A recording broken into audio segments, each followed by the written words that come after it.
बड़ा अच्छा प्रश्न आज आपने मुझसे किया है। आपने बीच में कोविड-19 का भी जिक्र किया। मुझे इस बात को कहते हुए बड़ी खुशी हो रही है, जैसे विदेशों में जहाँ जनसंख्या कम, क्षेत्रफल ज़्यादा, पूर्ण विकसित देश अमेरिका जैसे देश, जितनी जनहानि और कोविड ने पैर वहाँ पसारे, उसके मुताबिक भारतवर्ष में अगर परसेंटेज देखेंगे बहुत कम है, ना के बराबर।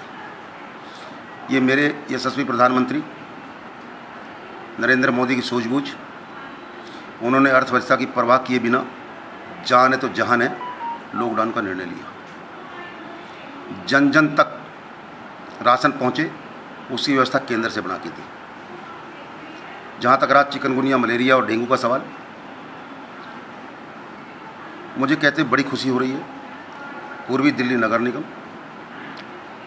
इन तीनों जल जनित बीमारियों को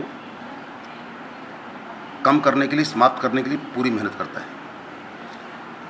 पूर्वी दिल्ली नगर निगम के अधिकारीगण सचेत रहते हुए डीबीसी कर्मचारियों के माध्यम से, जन स्वास्थ्य विभाग के माध्यम से घर घर की जांच करना, नालियों में दवाई डालना, और ये डेंगू चिकनगुनिया का जो मौसम बरसात के बाद आता है, ये ना पनपे, पत्र वितरित कर हर वार्डों के जन साधारण को सूचित करना, उनके साथ बैठकें करना, उनको इकट्ठा करना, साथ में वो दवाइयाँ भी देना कूलरों में डालने के लिए, जिससे कि उनके घरों में लार्वा की उत्पत्ति ना हो। मुझे दुख इस बात का होता है, पिछले साल भी ईडीएमसी के सभी कर्मचारियों ने पूरी मेहनत के साथ काम किया और ये बीमारियां बहुत कम अपने पैर पसार पाई पिछले सालों की बजाय। मगर मेरे देश में, या हमारे एक दिल्ली ऐसा राज्य है, उस राज्य के अंदर एक राजा कहता है जी पेपर के अंदर, मैंने एक ऐड लिख दिया 10 मिनट 10 दिन 10 बजे और मलेरिया चिकनगुनिया ख़त्म हो गया। 1 रुपये का फंड अगर उन्होंने कभी किया हो, मलेरिया के लिए खर्च किया हो, सिवाय अपनी फ़ोटो डाल कर जनता जनार्दन का रुपया गंवाने के अलावा कोई काम नहीं होगा। नगर निगम का करोड़ों रुपया बैलेंस रोक के बैठे हैं। नगर निगम को पंगु करने के लिए मैं आपके माध्यम से, मेरे भी मुख्यमंत्री हैं अरविंद केजरीवाल जी, उनसे निवेदन करूंगा नगर निगम का फंड जल्दी से रिलीज कर दें, जिससे कि जो कर्मचारी भाई, जो अधिकारी भाई यहाँ काम कर रहे हैं, उनकी हम समय से तनख्वाह भी दे पाएँ और मलेरिया के अंदर, चिकनगुनिया के अंदर और कमर कस के काम कर पाएँ। अखबार में उनके विज्ञापन देने से मलेरिया चिकनगुनिया ख़त्म नहीं होगा। उनकी बात को देखते हुए मैंने भी एक विज्ञापन मलेरिया चिकनगुनिया के लिए अपनी जेब से पैसे खर्च करके दिए साहब। हमारे मुख्यमंत्री तो हमारे दिल्ली की जनता की गाड़ी कमाई को खर्च करते हैं, मगर के अग्रवाल ने अपनी गाड़ी कमाई में से एक ऐड इस काम के लिए दिया है, जो जनता को, लोगों को संदेश पहुंचे। और मेरे डीबीसी के कर्मचारी, जन स्वास्थ्य विभाग के अधिकारीगण, एएमआई, उनकी पूरी टीम आज भी घर घर जाकर के दवाई छिड़काव का काम करती है। फॉगिंग का काम, फीफा मशीन का काम हमारा चालू है, क्योंकि जब ज़्यादा मच्छर की उत्पत्ति होने की संभावना होती है, फीफा मशीन को बहुत मजबूरी में चालू किया जाता है मच्छरों को मारने के लिए, क्योंकि उससे सांस जैसी चीज़ें, बीमारी और बढ़ने का खतरा रहता है। बहुत मजबूरी में उसको हम चालू करते हैं। और मुझे उम्मीद है जिस प्रकार की मेहनत हम कर रहे हैं और मेरे देश के वासी नरेंद्र मोदी की बात को सुनकर जैसे उनके साथ लगते हैं, ये बीमारी पांव पसार नहीं पाएगी। अरविंद केजरीवाल जी कहते हैं कि दिल्ली में तीनों निगम सबसे ज़्यादा करप्ट हैं, सबसे ज़्यादा इसमें फंड चोरी हो जाता है, और उसके बाद वो कहते हैं कि सारी जिम्मेदारी दिल्ली के एमसीडी की है, ईडीएमसी की है। मुझे कहते हुए बड़ा अफसोस हो रहा है। मुख्यमंत्री जैसे पद पर आसीन व्यक्ति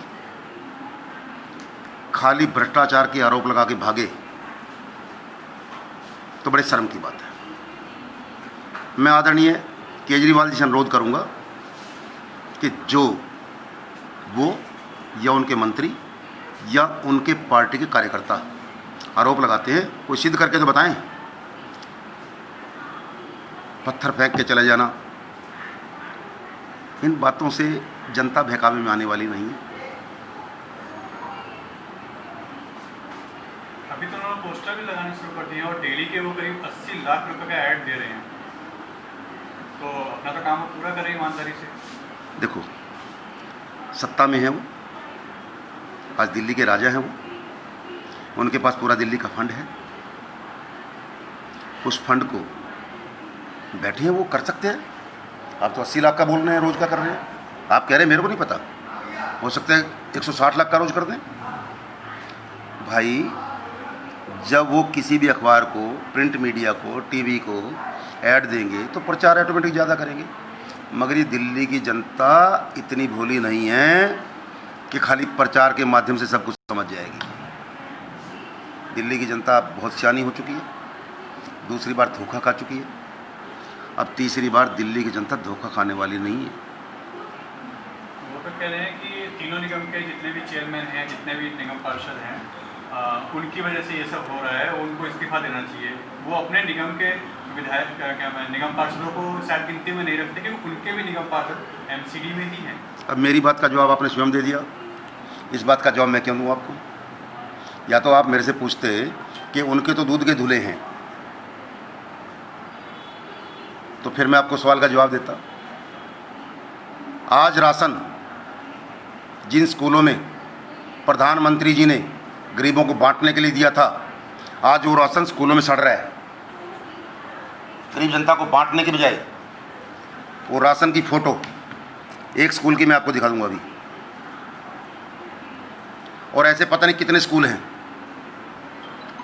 वो अनाज सड़ सड़ के बेकार जा रहा है, वो अनाज तो केजरीवाल से बांटा नहीं गया, अधिकारी से बंटवाया नहीं गया। जो प्रधानमंत्री ने गरीबों के लिए भेजा वही उनसे नहीं बंटता, वही स्कूलों में पड़ा सड़ रहा है। जनाब, आप किसकी बात करेंगे?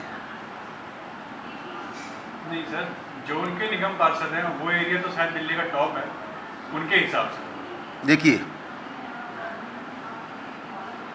मैं आज कहूं कि अब रात है, आप मानेंगे क्या? अगर आप कहते हैं उनको एरिया टॉप है, उनके एरिया में आप चले जाइए, एक बार देख लीजिए। सर, मैं नहीं कह रहा ये उनके हिसाब से, क्योंकि निगम अगर भ्रष्ट है, मैं भी तो यही कह रहा हूं ना जी, निगम में भ्रष्टाचार किसी किस्म का नहीं है। आप पार्टी के सभी लोगों को झूठ बोलने की आदत है। मैंने हाउस के अंदर भी बात कही थी, जब किसी ने भ्रष्टाचार की बात की, मैंने कहा बिना सबूत के किसी के ऊपर एलिगेशन ना लगाएं, वो ठीक नहीं है। अगर आप पार्टी के किसी भी नेता के पास, किसी भी कार्यकर्ता के पास निगम के किसी अधिकारी के खिलाफ भ्रष्टाचार का सबूत है, के अग्रवाल के पास लाएं, के अग्रवाल कार्रवाई करवाने में सक्षम रहेगा।